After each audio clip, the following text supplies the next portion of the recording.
Você quer ir para o céu e ter a recompensa da vida eterna? Se a sua resposta é sim, com certeza você já enfrentou ou enfrentará momentos muito difíceis. O que fazer nos momentos mais difíceis da caminhada cristã? Ao final desta mensagem você saberá o porquê destas perguntas, saberá em que consiste a caminhada para o céu e então poderá afirmar se de fato deseja ir para o céu. Se você gostar desta mensagem, compartilhe o link, outras pessoas também serão abençoadas e você será o canal de Deus para que estas pessoas também sejam alcançadas. Se você ainda não é inscrito no canal, se inscreva e acione as notificações para que o YouTube avise você todas as vezes que postarmos um novo vídeo. E aqui a gente tem vídeo todos os dias. Eu quero convidar você a ler comigo em Hebreus capítulo 12, os 2 primeiros versículos.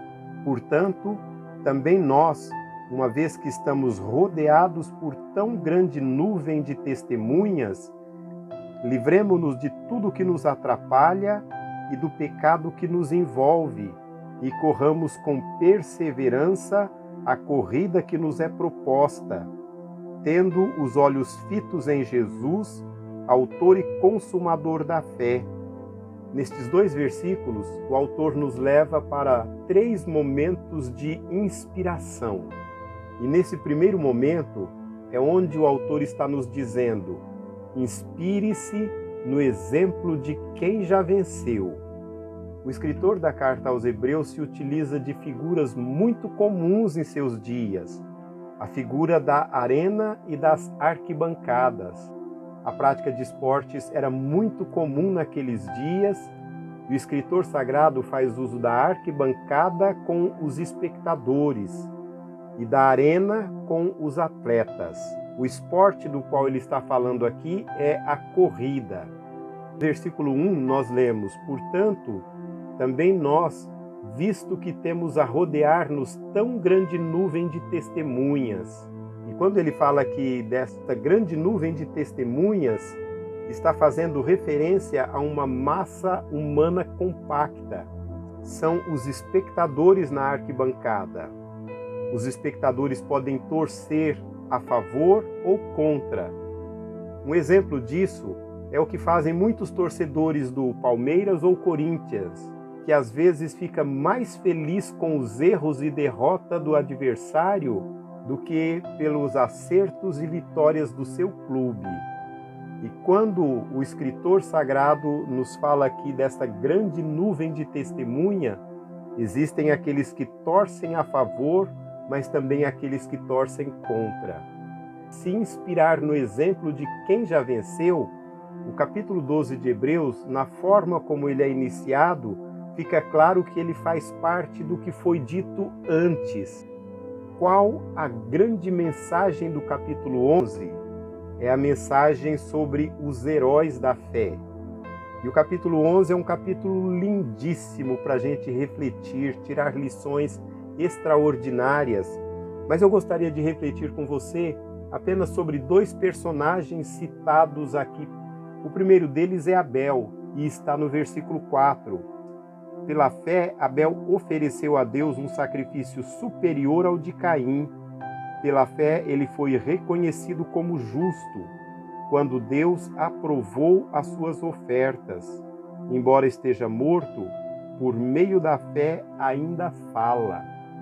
Mesmo correndo risco de morte, Abel não desistiu da corrida, mas adorou a Deus. O outro personagem é Noé, e está no versículo 7.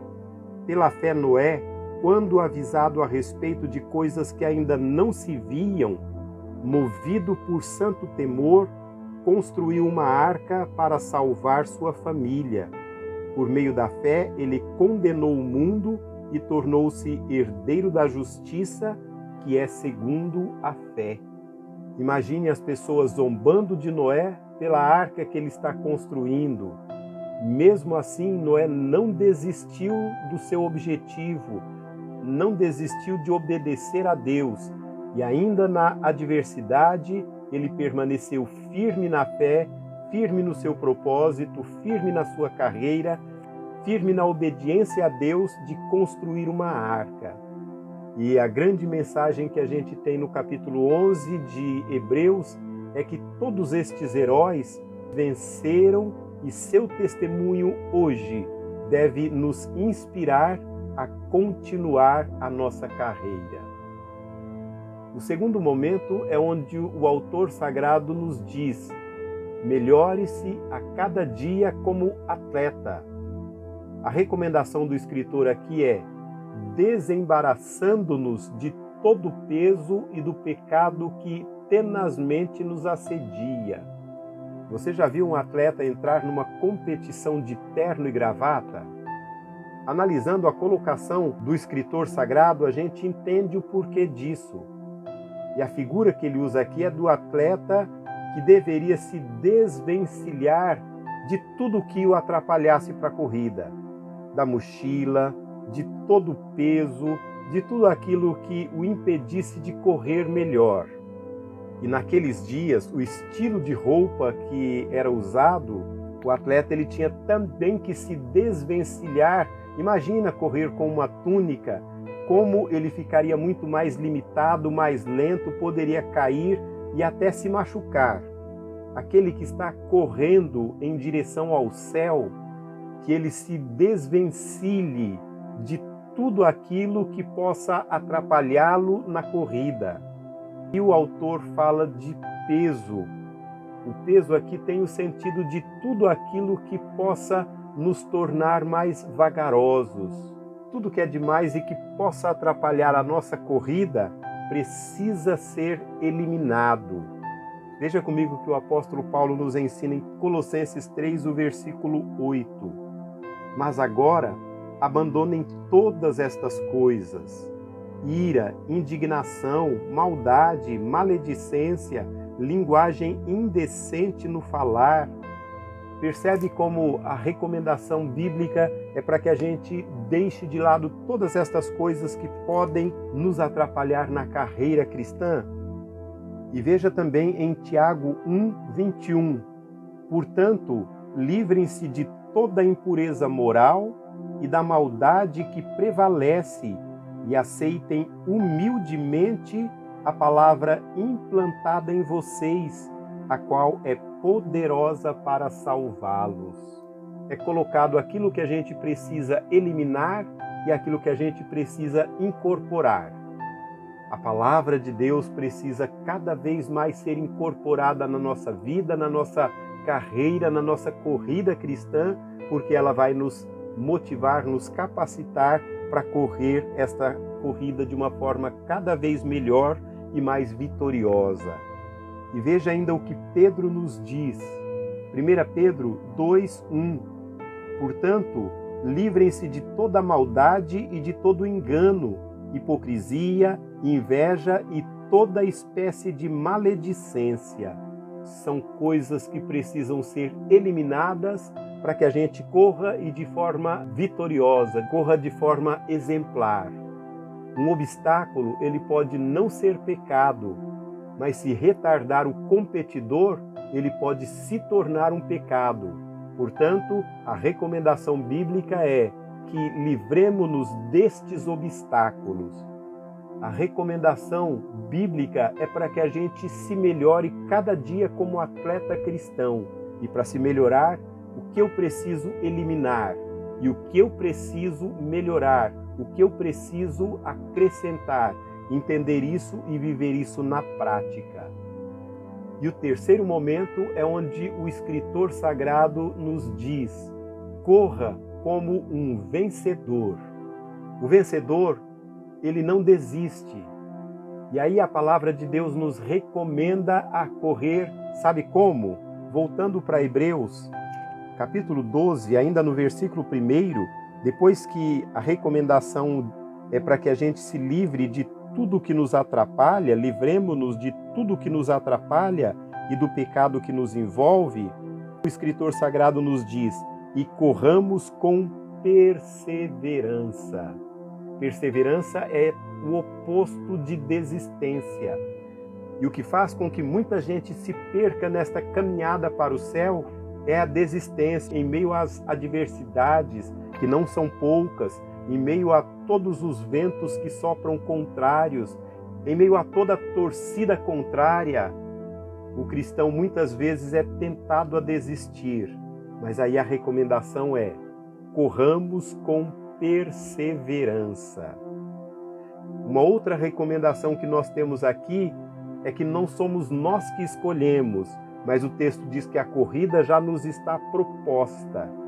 Deus é que nos propõe a corrida e cabe a mim aceitar essa proposta e correr com perseverança a corrida que nos está proposta. O nosso grande objetivo é alcançar a linha de chegada. Os leitores iniciais da carta aos Hebreus estavam vivendo sob perseguição e essa perseguição já durava muito tempo. E também eles não tinham nenhuma noção de quando terminaria. Diante de tudo isso, eles estavam cansados e podiam até cogitar a possibilidade de abandonar a fé cristã. E para que isso não acontecesse, e também para fortalecê-los, o escritor sagrado mostra um caminho excelente.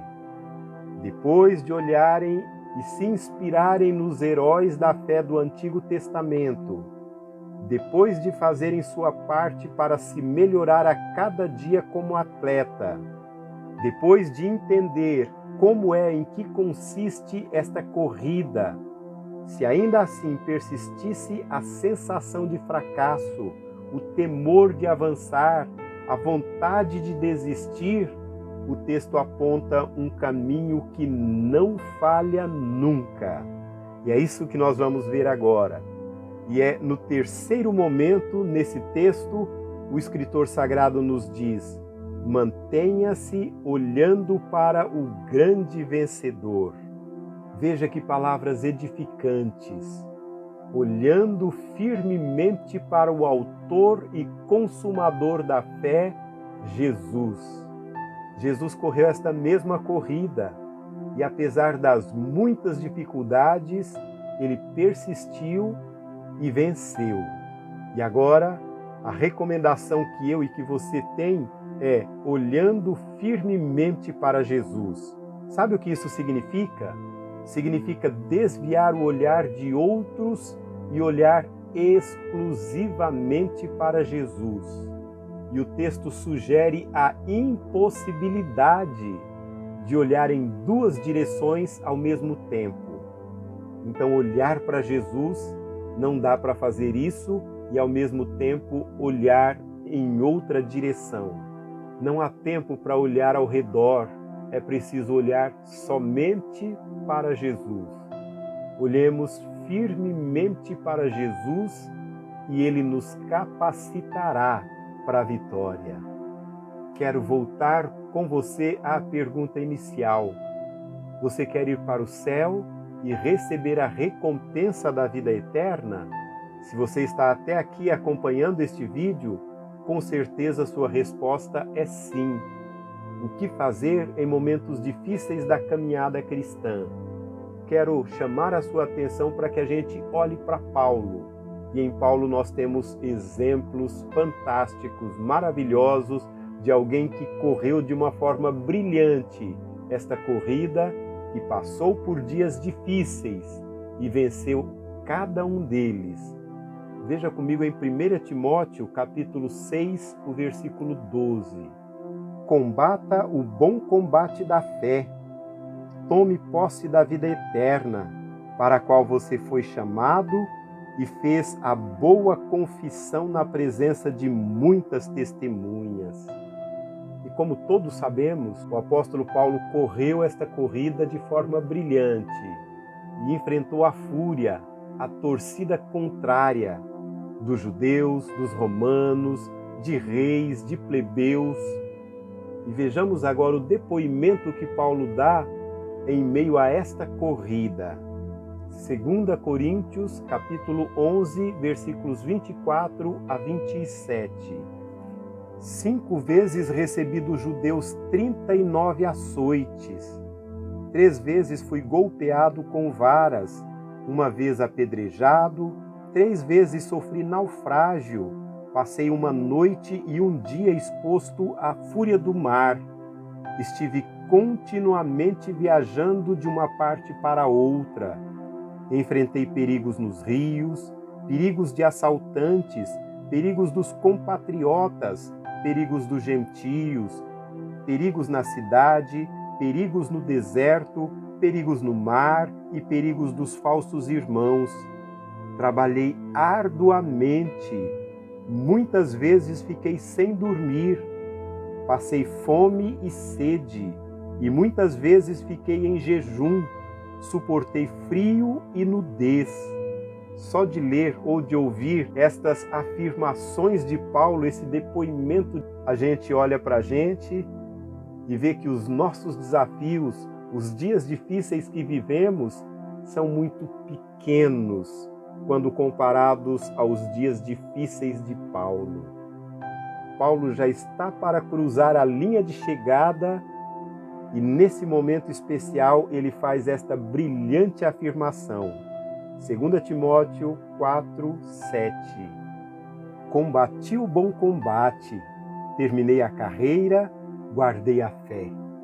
Que este seja o meu objetivo cada momento da vida e que também seja o seu objetivo de quando a gente estiver lá chegando o momento de cruzar a linha da chegada, que a gente possa, como Paulo, ter isso bem firme, bem verdadeiro, bem real na nossa mente e no nosso coração. Combati o bom combate e guardei a fé. E agora só o que me resta é a coroa da vida eterna. Você quer ir para o céu e receber a recompensa da vida eterna? A recompensa é brilhante, maravilhosa. Nada pode se comparar a esta recompensa. Agora, a jornada aqui não é um mar de rosas. A jornada aqui é desafiadora. E em meio a todos estes desafios, a palavra de Deus nos recomenda a que nos inspiremos no exemplo de quem já venceu. A palavra de Deus nos recomenda também a que melhoremos-nos a cada dia como atleta. E ela também nos recomenda a entender esta corrida. E por fim, como recomendação infalível, que mantenhamos-nos olhando para o grande vencedor, olhando continuamente para Jesus. Se você ainda não é inscrito no canal, se inscreva e seja um canal de bênçãos para que outras pessoas também sejam alcançadas se você gostou desta mensagem. E então, compartilhe o link deste vídeo.